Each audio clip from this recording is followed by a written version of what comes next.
Good afternoon. It's Tuesday, the 21st of June, 2016, just after 1 o'clock. Welcome to UK Column News. I'm your host, Brian Gerrish. With me in the studio, Mike Robinson. And we're going to be joined by live video Skype link by Vanessa Beeley, who has already told us that the weather in the south of France is apparently gorgeous. Yes. It shouldn't be allowed. Not to worry, it's going to be standardised under European regulations, unless we stop that in a hurry. Weather across the rest of UK is generally warm, some sunny spells, cloudy, muggy in a few places, and not too bad in Plymouth. Well, the EU referendum PSYOP, Mike, must be the start. No, it's not.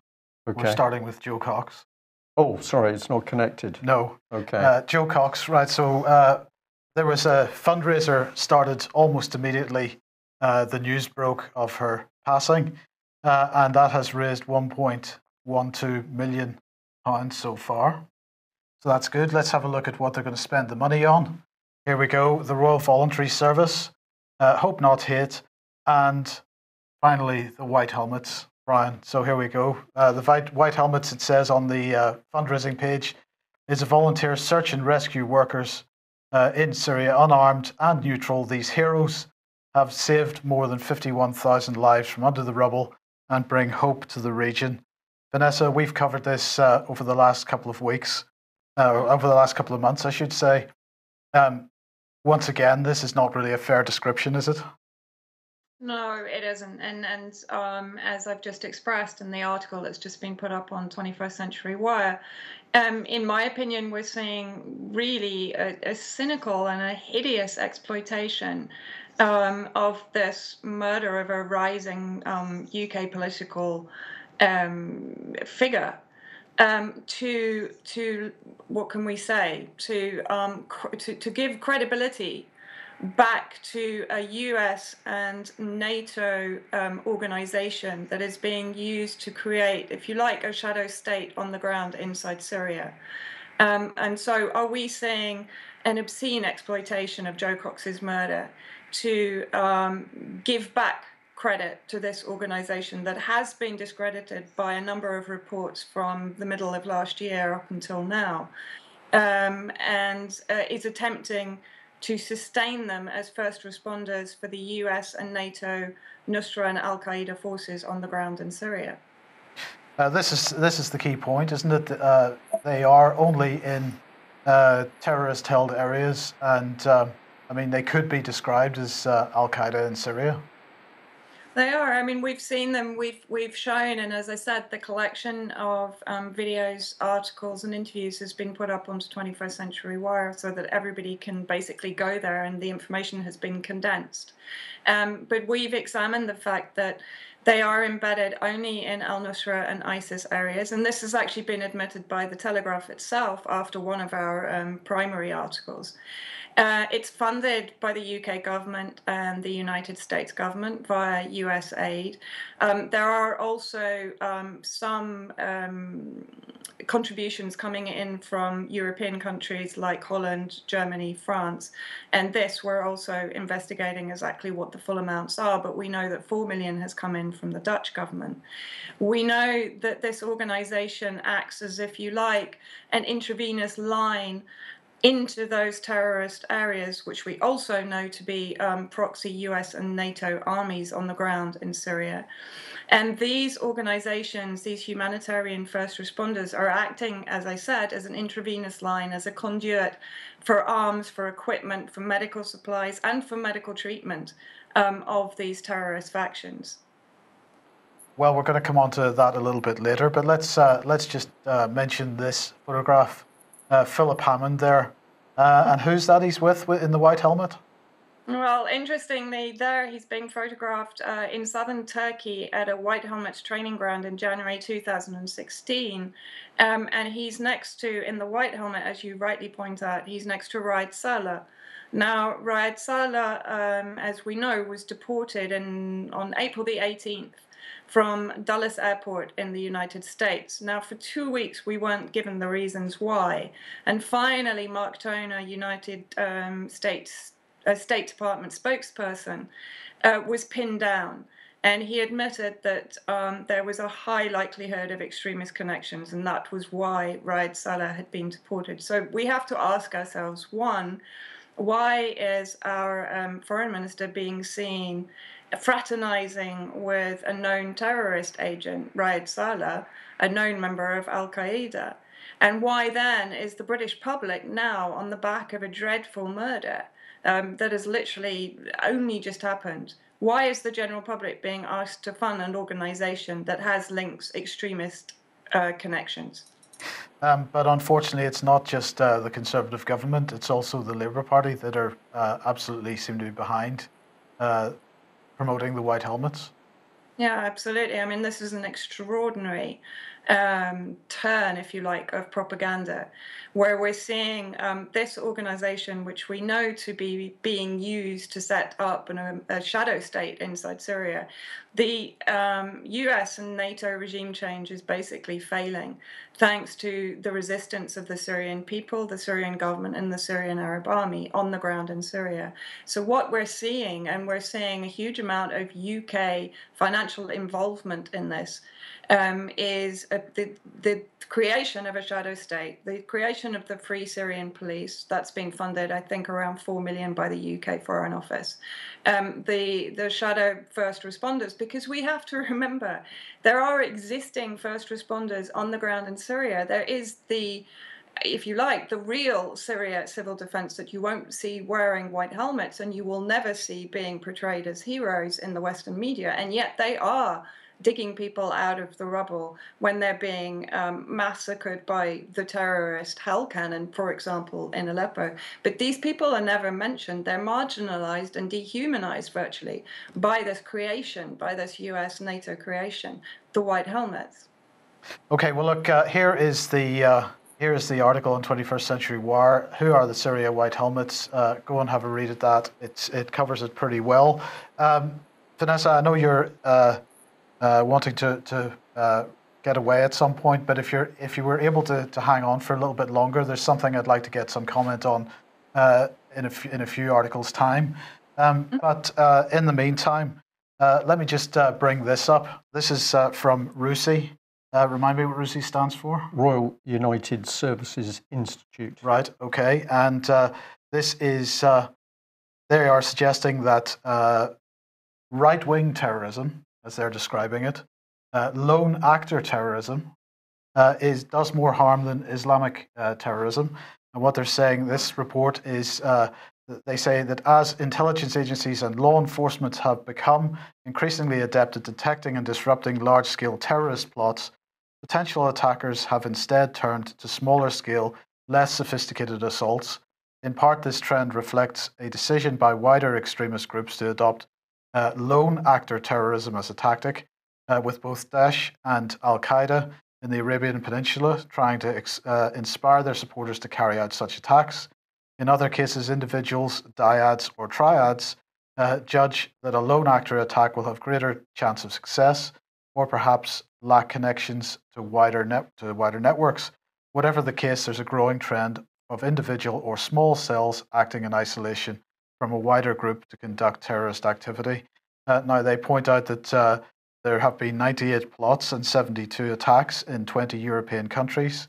They say that 94 people were killed and 260 injured in attacks carried out by right-wing extremists across Europe between 2000 and 2014. They say 16 deaths and 65 injuries caused by religiously inspired lone wolf attacks. They say that security agencies are not as good at detecting right-wing extremism as they are at detecting religiously motivated terrorists, and that intelligence, quotes, may currently be more finely tuned to dealing with Islamic terrorism. They say that there are clear implications for policymakers and for law enforcement. And they say that right-wing extremists represent a substantial aspect of the lone actor threat and must not be overlooked. So I'll just point out that this project was co-funded by the Prevention of and Fight Against Crime Programme of the European Union. So it's an EU-funded project. And other partners included Chatham House, the Institute for Strategic Dialogue, Leiden University, and one of the founding organizations was the International Center for Counterterrorism at The Hague. And then they've got some associates, the Dutch National Coordinator for Security and Counterterrorism, the Association of Chief Police Officers, which is now the National Police Chiefs Council, and also the Polish Institute of International Affairs. So there you go, a very international thing. Now, this project has been running for quite some time. This is the 11th report. But I don't think, Brian, it's a coincidence that this report is released within a day or two of the Jo Cox murder. Well, I find it fascinating, Mike, and also, of course, yesterday we were picking up reports that apparently Jo Cox herself was about to release some form of document talking about extremist groups and hate groups, and I wonder whether this could actually be the document which has now morphed into RUSI. But what an amazing organisation RUSI is, because this is the organisation that at the moment is advising the British government on how British defence policy should be run.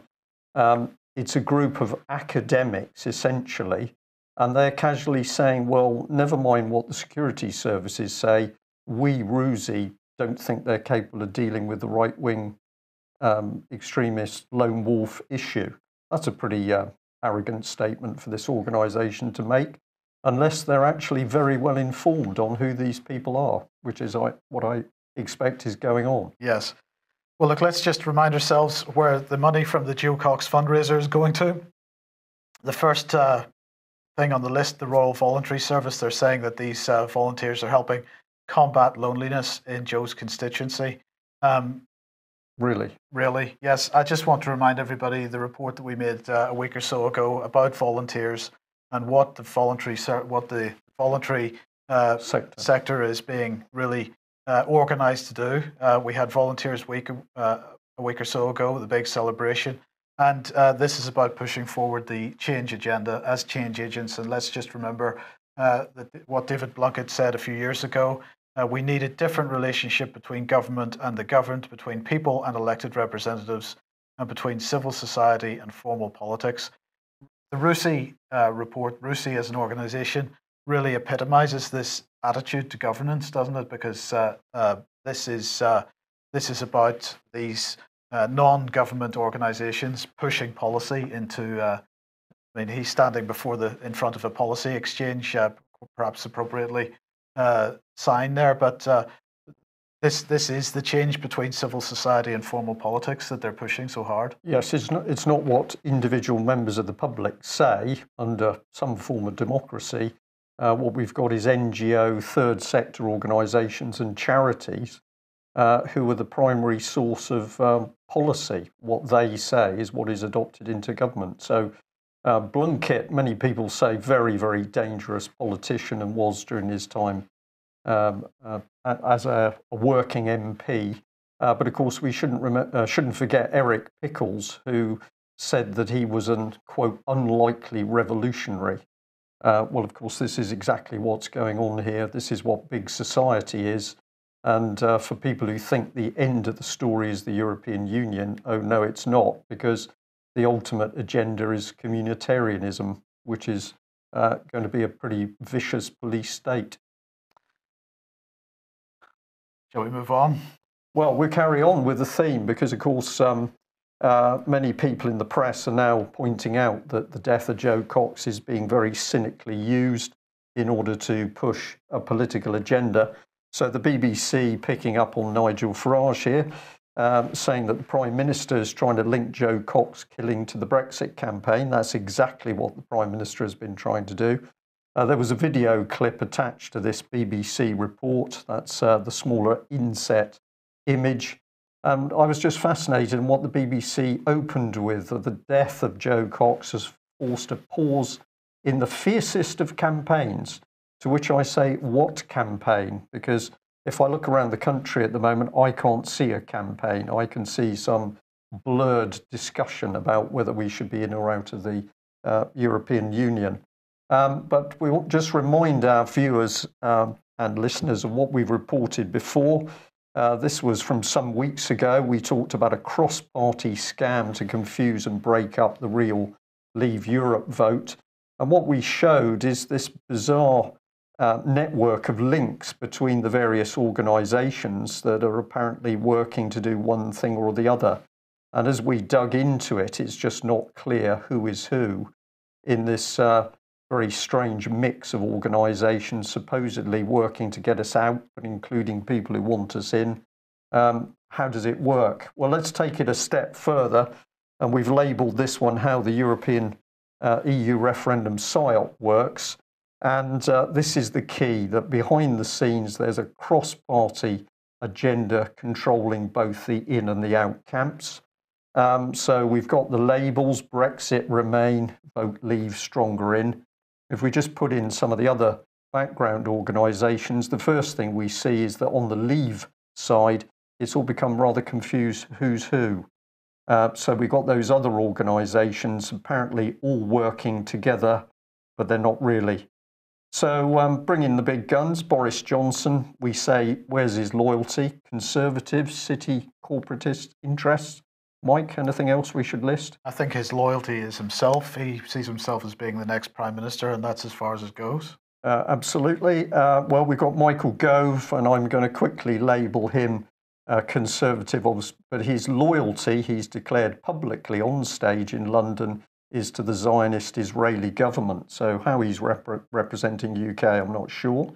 Baroness Wolsey, well, she's just loyal to herself and the Conservatives. And we better bring in Nigel Farage. Not quite sure where he fits in this, but he's in that little confused mess. And this man, who isn't really getting a mention, but people need to have a look at him very closely, Dominic Cummings. This was the man who was involved in the demonstration in CIB where a fake company had been set up, so dirty dealing. Well, who's leading the in? Well, of course, it's the government. David Cameron, who's also declared that he's a supporter of the Zionist Israeli government, is looking after the interests of Britain. He's got his little teddy bear, George Osborne, with him. Who's George working for? Well, the corporatist interests, so he's not working for Britain. And then we've got supposed heavyweights like Lord Rose, who's big in, what, lingerie, third floor. Yeah. And all of these people are working for the city interests. Wild cards: Nicola Sturgeon wants independent for Scotland, but only as a vassal state of the European Union. Jeremy Corbyn was against the EU. He's suddenly for it, so he's in. And of course, the wild card is Will Straw, with no background or substance, but running the whole campaign. And, oh yes, Wazi hopped across, didn't she? Or not. Or not.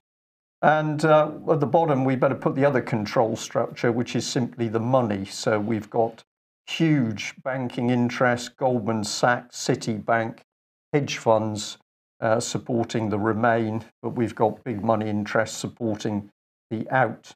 And we're just bringing the elephant in the room. This was from leave.eu. Quite an interesting poster because, of course, Cameron and George Osborne here are apparently heading towards global trade. That's what it says on the sign.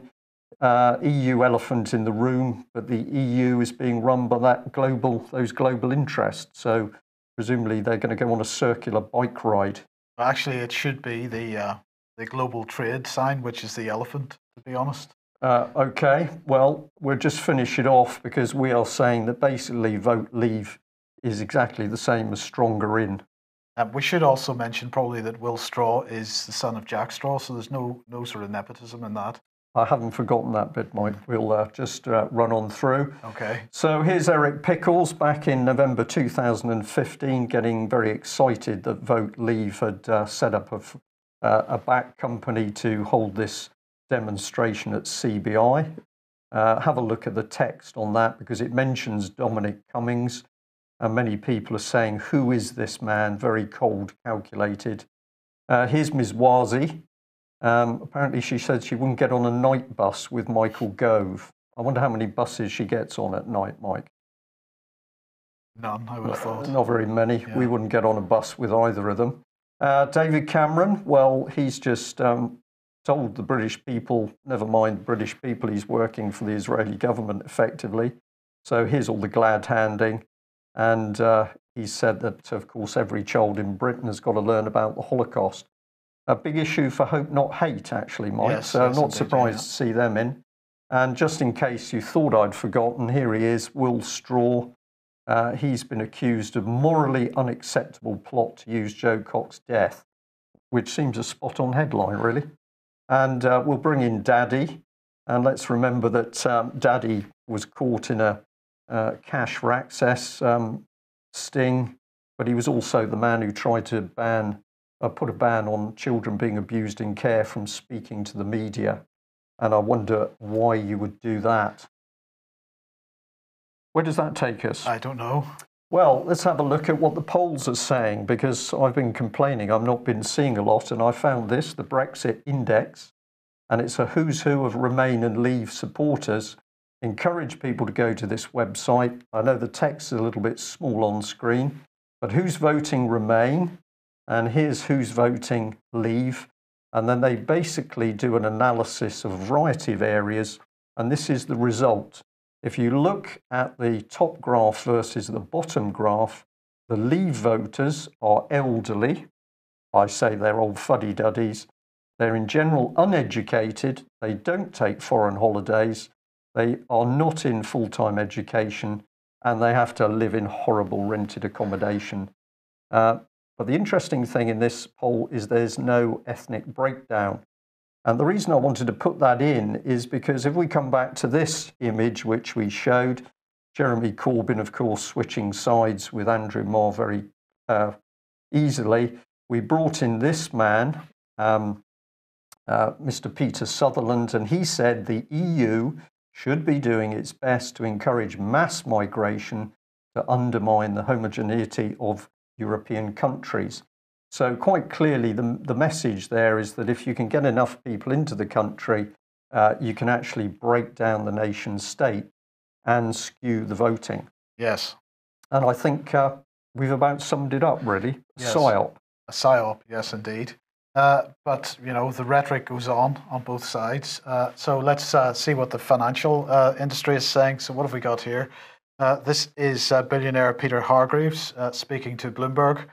And he was asked some questions. Why do you support Leave? And he said every year in the EU it gets more political, it gets more legislative, more regulative. We don't seem to get very much benefit from it. We would be far better out. He was asked, how do you counter strong economist, analyst support to Remain? And he said there's a huge amount of vested interest. A lot of people making these comments are politically motivated and also work for big banks that aren't British. And he said, what happens to interest rates? Bloomberg said, what happens to interest rates with the Brexit? And the answer was, I don't think there'll be any change. One thing every country in the world is trying to do is to get the value of their currency down. That's why interest rates are low. It's quite likely the pound will come under a bit of pressure. Initially, it will go down, and that will be a compensation for any tariffs, so the tariffs won't bother us. So that's quite an important comment because of what happened this morning. Because, of course, George Soros, and you asked who George Osborne was working for, and I suspect it's another George. But Osborne today saying that George Soros, who predicted the fall in sterling on Black Wednesday, doesn't mention the fact that he caused the fall in sterling on Black Wednesday, is warning Brexit leads to Black Friday and makes us purr. So this is the article. Threat to the nation state. Absolutely, this is the article. The Brexit crash will make you all purr. Be warned. That's the headline from George Soros in The Guardian this morning. Absolutely superb. He's warning of serious consequences for British jobs and finances if the country leaves the EU. He's saying that sterling would decline precipitously. He's saying that the EU is costly, bureaucratic, and blind. This is a counter comment from the Vote Leave chief Matthew Elliott to the impact it has had on people's wages and soaring energy bills. But as we noticed a couple of minutes ago, a British billionaire saying a slight decline in sterling would do us no harm at all. But Soros said that leaving the EU would see sterling fall by at least 15%, possibly more than 20%. He said the value of the pound would decline precipitously. It would also have an immediate and dramatic effect on financial markets, investment, prices, and jobs. I would expect this devaluation to be bigger and also more disruptive than the 15% devaluation that occurred in September 1992, when I was fortunate enough to make substantial profit for my hedge fund investors. So there you go. So Vanessa, what do you make of this from George Soros? It is a direct threat, bearing in mind the impact this man has globally. This he should be in prison.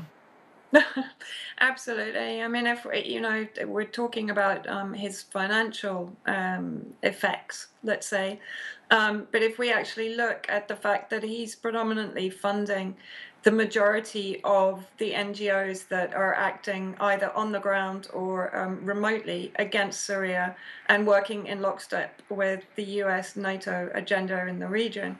The majority of those NGOs, those media outlets, those producers of propaganda have, to a larger or greater extent or lesser extent, George Soros funding behind them. And we know, I mean, for instance, the Supporting Syria conference that was conducted in London in February of this year, we have photographs of George Soros meeting with various EU politicians and diplomats during that time.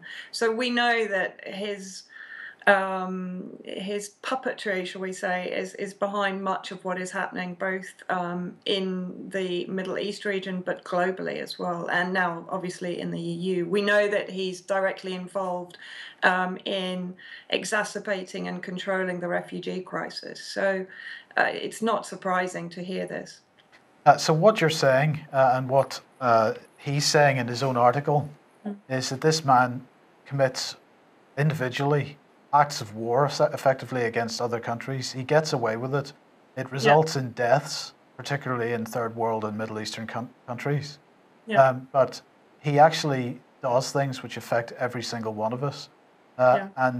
So we should be doing what we can to make sure, surely every one of us should be doing what we can to make sure there's some kind of criminal investigation into this man's actions. Absolutely. And we know now through his Open Democracy site that he's influencing the BBC. So he's having a tremendous control both over the policies that govern our lives, but even actually there's a degree of mind manipulation going on via the media outlets and the NGOs and the various propaganda outlets that he is controlling. So yeah, he's a criminal and he should be prosecuted as such. Yes. Okay. Well, let's come back to Philip Hammond then. Here he is, because he's talking about Libya today. This was the EU Foreign Affairs Council yesterday, and they were discussing support for the government of national accord in Libya, the Middle East peace process, and also the migration crisis. They were focusing apparently on Operation Sophia, which is the EU naval mission targeting illegal immigration into the central Mediterranean countries, and they agreed to extend Operation Sophia's mandate until July 2017. And he had said that the UK has always supported this extension of the Sophia mission. I hope we can get it agreed today. And then he said, then what we need to do is to provide a strong support to the government of national accord in Libya and help it to establish its legitimate control over the territory of Libya, while at the same time helping ourselves to shut down the illegal arms traffic and the people trafficking that is causing such disruption on the central Mediterranean. Operation Sophia has saved more than 13,700 lives. We're committed to maximising Sophia's impact by seizing and destroying the traffickers' boats and identifying smugglers for arrest. But he doesn't say how many people have died. And once again, what we're seeing, aside from the actions of Soros, we're seeing the actions of governments and people like Philip Hammond in really denying what has caused these problems in the first place, Vanessa. And it's really up to individuals to try to hold these people to account. I mean, we are actually this dreadful matter of Jo Cox is actually exposing even greater levels of depravity and perversion of humanity that I think any of us actually thought possible. The fact that our government is cynically manipulating and exploiting her death to, as we say, to raise money for their own assets that they are already funding to the tune of 19.7 million to be inside Syria. And then we hear this statement which, purports to be pro-refugee, pro-saving lives, when we know that there are actions across the region again, and particularly in Libya, which, if you like, the bombing of Libya started as far back as 1986 under Thatcher. So we've been instrumental as a country in the devastation and destruction of these countries, and we are now employing the refugee crisis as a weaponization, as a weapon. We're using immigrants and refugees as weapons within propaganda, but also as physical weapons inside Europe to destabilize Europe. So not only are we bombing, destroying and devastating these countries, we're then weaponizing the people that are fleeing those countries. Vanessa, I think that's a particularly good point because, of course, at the moment, as the tension builds in UK and obviously in other European countries with the sheer number of people moving across boundaries, tension increasing, people beginning to get angry, and then the government cynically turns around and says, well, anybody who points a finger at immigration is an extremist and full of hate. Yeah. But our own government, as you say, our own governments are the very people who are cynically causing the pain and suffering of these people that are having to move as a result of wars or economic synergy. So these are very cold, calculating people. You see Philip Hammond there looking very smart in his suit and saying, well, we need to help sort out Libya.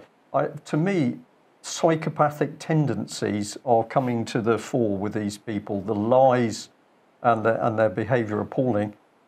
I'll just add as well that, of course, in Libya, who was sent in to help rebuild the Libyan public sector? None other than political charity Common Purpose, funded out of the European Union. So we know that, of course, what they're building or trying to build in Libya at least is a controlled structure.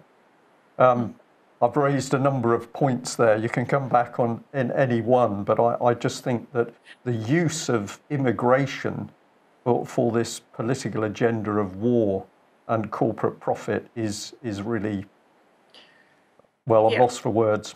Yeah, no, I'm the same. I mean, as I said, the level of perversion of all humanitarian values that we're seeing by our own psychopathic regimes, and you're quite right. There's a huge level, and actually, we've only seen this level of projectionism from the illegal state of Israel in the past, from the Zionists, who are renowned for projecting their own misdeeds and their own criminal actions onto those that they're oppressing and brutalizing.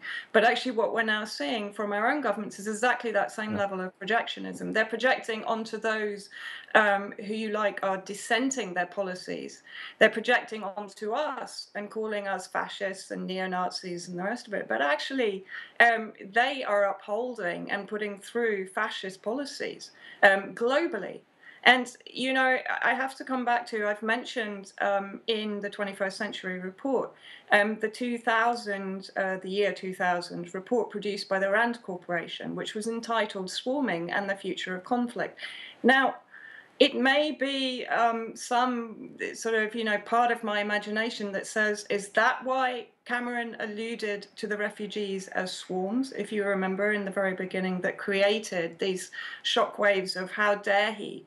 But had he simply, used that word because that is the word that they are using? In other words, if we look at it, it's the emergence of, I'm quoting now, the emergence of a military doctrine based on swarming pods and clusters. So in other words, we're seeing it into Syria via the white helmets that are swarms and clusters that are being placed into strategic areas geopolitically inside Syria. There's a new pod, if you like, that has just been set up in the Damascus countryside. But are we seeing it also the other way? It's an interesting thought, and if we actually read that report in full, it does relate very much to what is happening. We're seeing the weaponization of the refugee crisis, and we're seeing them being used cynically to destabilize Europe.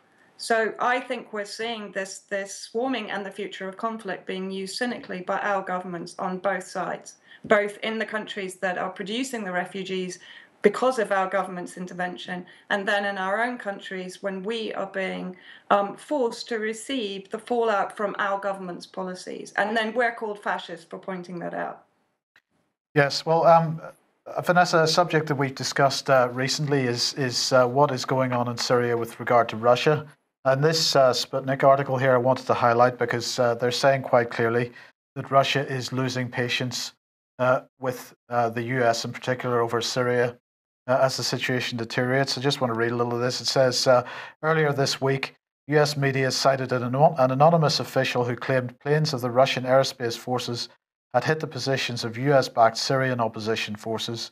Russian and US defense officials held a rare video conference overnight to address the issue. And the Russians are saying, you know, it is us, not Americans, who are losing patience concerning the situation in Syria. We are fully meeting our commitments and agreements on securing the ceasefire and national reconciliation in Syria. And they're saying that Russia has been sending coordinates of targets of the Islamic State and the al-Nusra Front to the United States for 3 months, while the United States cannot, they say, still determine which armed groups belong to terrorists and which belong to the Syrian opposition. As a result, the Russians are saying terrorists are actively restoring their strength and the situation is escalating again. Now, well, that makes sense, Mike, doesn't it? Sorry to interject there. Absolutely, but Vanessa, you know, we were in the past discussing how Syrians viewed the Russian withdrawal, in inverted commas. Hasn't been a full withdrawal, but nonetheless they've stepped back from much of what they were doing before. They're clearly losing patience with the situation as it has developed. Was this another flanking maneuver by the Russians to really expose what the Americans are doing? And I'm particularly interested to know how Syrians view what's happening and whether they think the Russians will re-escalate their activities in Syria. I think generally Syrians are getting frustrated themselves. Well, actually, frustrated is probably a euphemism for how they feel. I think it was yesterday, there was also a Sputnik report detailing new attacks, despite the supposed ceasefire, from the al-Nusra and assorted terrorist gangs in the east of Aleppo, renewed attacks on the west of Aleppo, which we know is the government-held areas or the Syrian state-held areas that houses the majority of the Aleppo civilians, over 1.5 million. So the frustration levels are rising in the sense that they don't want any more ceasefires. They actually now don't want this continued policy of the US of protecting certain factions within the terrorist brigades, i.e. al-Sham, which they're refusing point blank to designate a terrorist organization, despite the fact that it is very clearly affiliated to al-Nusra, which is al-Qaeda in Syria, and it has been happily carrying out massacres of Syrian civilians, including the hideous suicide bombing in Latakia and Tartus, the two coastal towns, which was a massacre of Syrian civilians, and which the Western media tried to portray as ISIS, whereas in fact al-Sham have taken responsibility. So the US is continuing to protect its assets. It's continuing to refuse to cooperate with Russia on the ground and to give them details of which targets they can hit. So I think here we saw Russian frustration levels rising.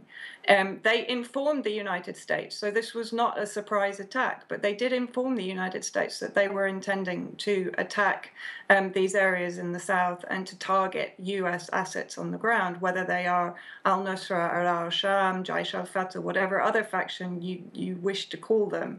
At the end of the day, it's about brand names, and it's about the US trying to protect their own proxy armies on the ground in Syria.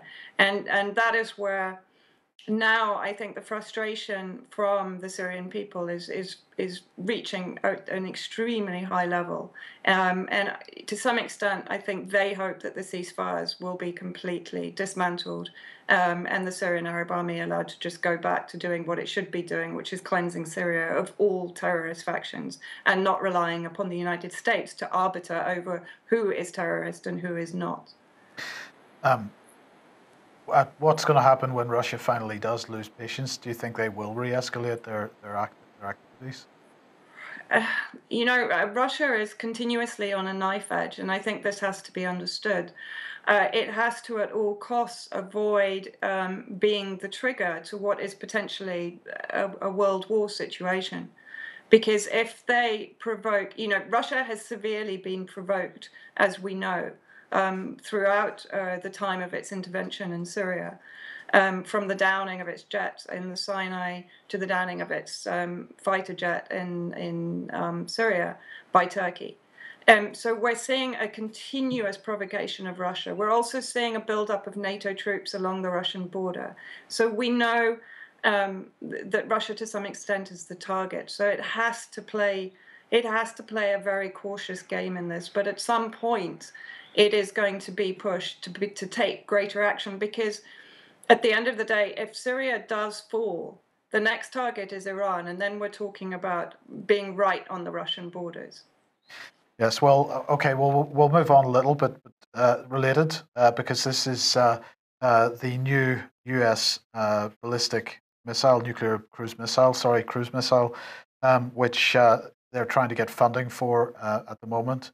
There was a move here to defund that program, and that was defeated in the House. However, some senators, we've got Dianne Feinstein here and Ellen Trouscher, really saying that this new cruise missile isn't required. All it does is update the United States nuclear capability at a time where perhaps, politically, with regard to Russia, this is not the best thing to be doing. So what's interesting about this missile, this long-range standoff missile, Brian, is it can carry nuclear or conventional warheads, but this doesn't quite fit in with the sort of nuclear non-proliferation agreements, which sort of suggest that we shouldn't be developing, or the West shouldn't be developing, new capability in this area. A confused situation, Yes. Mike. I don't know enough about the respective systems, but if you've got redundancy in a delivery system, usually the big agenda is how do we cut money? So you get rid of one. People are saying we don't want to. There must be more to it than meets the eye. But the bit that caught my eye in that report was the fact Obama was saying, I think in Hiroshima, that he can foresee a future free of nuclear weapons. Now, why do I think that's significant? I think that's significant because if you are en route to a one world government system, that is exactly where they want to get to. You do not want nuclear weapons because they are a game changer, whoever has them. So I wonder whether Obama is actually moving on in the big game plan, which is we're actually maneuvering big pieces on the board now to try and get nuclear weapons in a very small number of hands. And we've consistently said that, of course, Britain is to be stripped of a nuclear weapon capability. That will be taken over by the French. So I think that's the best answer I can give until we got some more information. What's happening, not sure. Right. And finally, for me, though, on this subject, Russia, according to RT, has successfully test-fired anti-ballistic missile systems. So this is a short-range anti-ballistic missile system, which is designed to shoot down or at least deal with US or any enemy's nuclear ballistic missiles. This launch was to verify performance characteristics, apparently. It was operated by the Russian Air Force, and they're saying the missiles are put into a capsule used for launches of sea-based Tomahawk missiles. They are placed, they're talking about the US, of course. Now they're placing their anti-missiles there, which is capable of engaging a target at a distance up to 500 kilometers. And I believe these are the hypersonic missiles, where Right. Russia at the moment seems to be stepping out ahead of the Americans, but I'll stand corrected on that. Do we give Vanessa? Would you like just to respond on that at all, or not? It's not a story that I've actually been following, but I mean, you know, what is extraordinary is yet again, the United States in particular, as regards nuclear armament, is projecting onto every other nation, apart from, of course, Israel, that has never questioned over its nuclear capability, but over every potentially hostile nation, such as Iran or Russia, as to what and what capability they should be allowed to have. While they themselves can run with the ball as far as they want to. Precisely. Okay, thank you.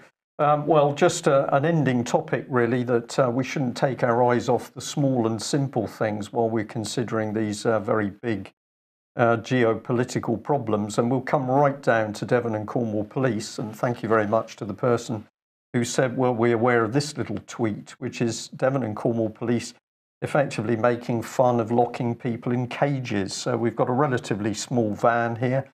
It says, on the Cathedral Green, Exeter today for the Cathedral School fete, come and get locked up. And then we're showing a picture, which is, it looks like a cage suitable for dogs. I don't know about people.